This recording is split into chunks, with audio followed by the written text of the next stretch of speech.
Endless ম্যাথের সাজেশানের 4 নম্বর প্রশ্ন। 4 নম্বরের 4 বছরের সরল সুদের আসলের 1/5 সুদ আসলের 1/5। তাহলে আমরা এখানে অঙ্কটা স্টার্ট করতে পারি। যেমন আসল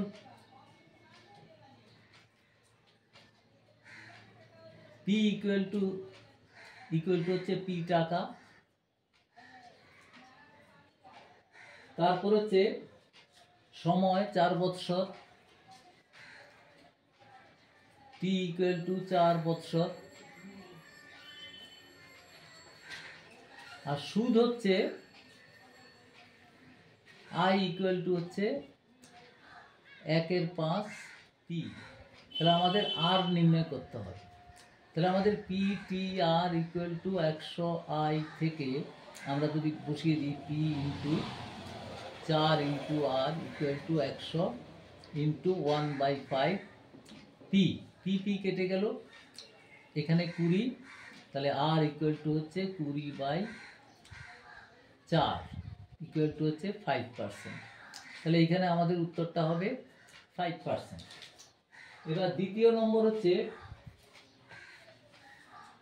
কোন দ্রব্যের মূল্য প্রতি বছর 4% হারে বৃদ্ধি পায়, 2 বছর পর দ্রব্যটির মূল্য 6,760 টাকা হয়, দ্রব্যটির বর্তমান মূল্য কত? ধরি বর্তমান মূল্য সমান হচ্ছে x টাকা,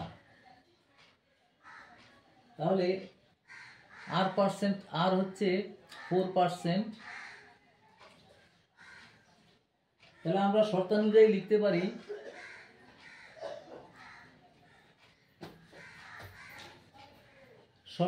লিখব x ইন্টু 100 প্লাস R এর পরিবর্তে এখানে 4% by 100 whole square equal to হচ্ছে 6760। তাহলে আমাদের x ইকুয়াল টু লিখতে পারি, তারপর x ইকুয়াল টু লিখব 6760 ইন্টু 100 স্কোয়ার আছে, 100 গুণিত 100, আর এটা হবে 104 ইন্টু 104। তো এইটা কাটাকুটি করলে বা 104 দিয়ে যদি আমরা ভাগ করে দিই তাহলে এটা বেরোবে 6250।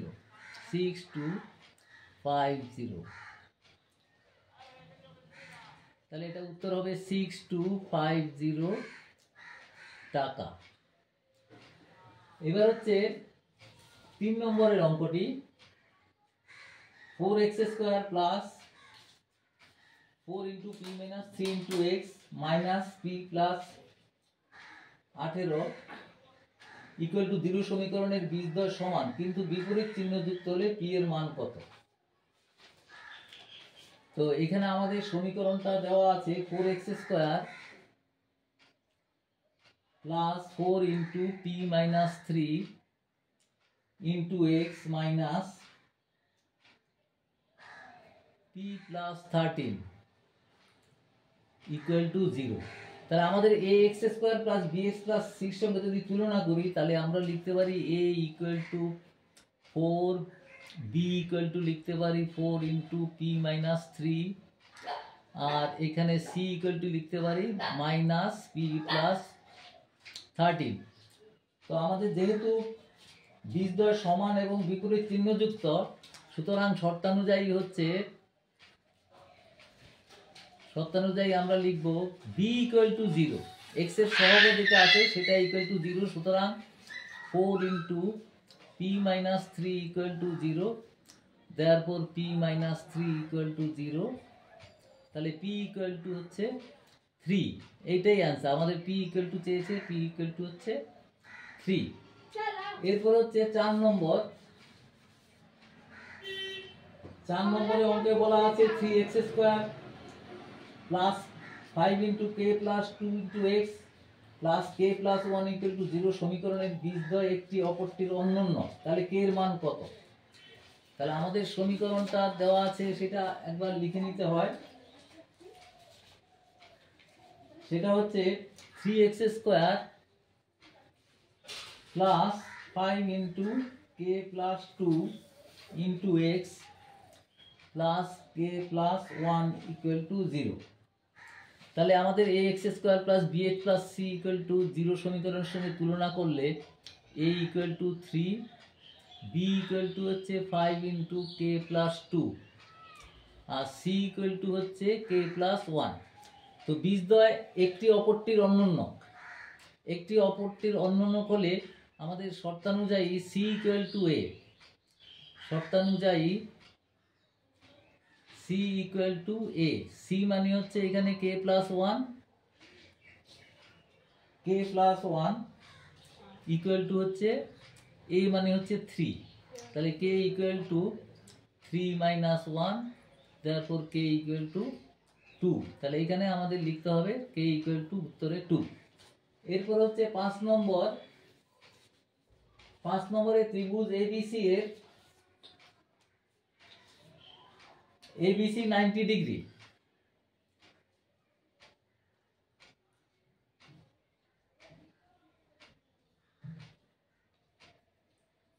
এবিসি ত্রিভুজের B equal to 90 degree, 90 degree B কোণ,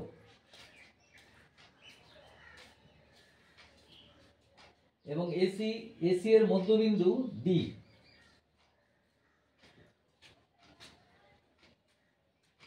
আর বিডি যুক্ত করলাম, তাহলে বিডি ইকুয়াল টু 5।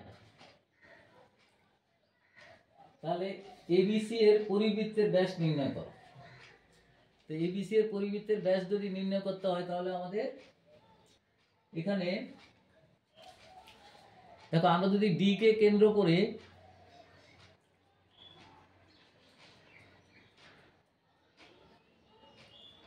করে এডি বা ডিসি এর সমান ব্যাসার্ধ নিয়ে বৃত্ত অঙ্কন করলে বৃত্তটি বি বিন্দুগামী হবে।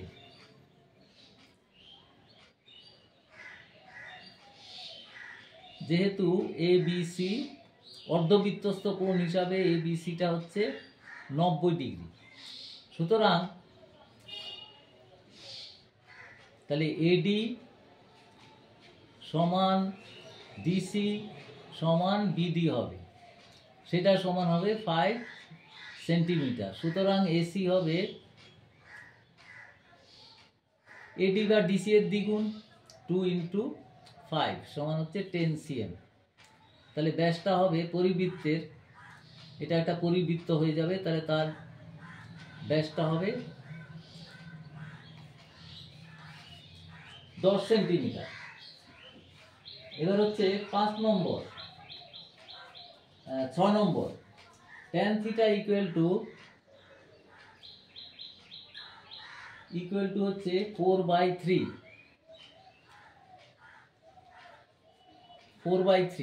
তাহলে আমরা যদি একটা ছবি আঁকি এখানে থিটা যদি আঁকি তাহলে হবে, এটা হচ্ছে লম্ব বাই ভূমি, তাহলে এটা হবে 4, 3। এটা যদি পি নাম দিই এম ও, তাহলে এটা হবে 4k বাই 3k। তাহলে সুতরাং ওপি স্কোয়ার ইকুয়াল টু হচ্ছে PM square plus OM square equal to হচ্ছে 4k square plus 3k square equal to হচ্ছে 25k স্কোয়ার। সুতরাং ওপি ইকুয়াল টু হচ্ছে 5k। এবারে আমাদের যে জিনিসটার মান নির্ণয় করতে হবে রুট ওভার, এখন √1 - cos theta by 1 plus cos theta। এটা যদি আমরা সরাসরি মান নির্ণয় করেও আমরা বসিয়ে দিতে পারি, আবার করণে নিরসন করেও করতে পারি।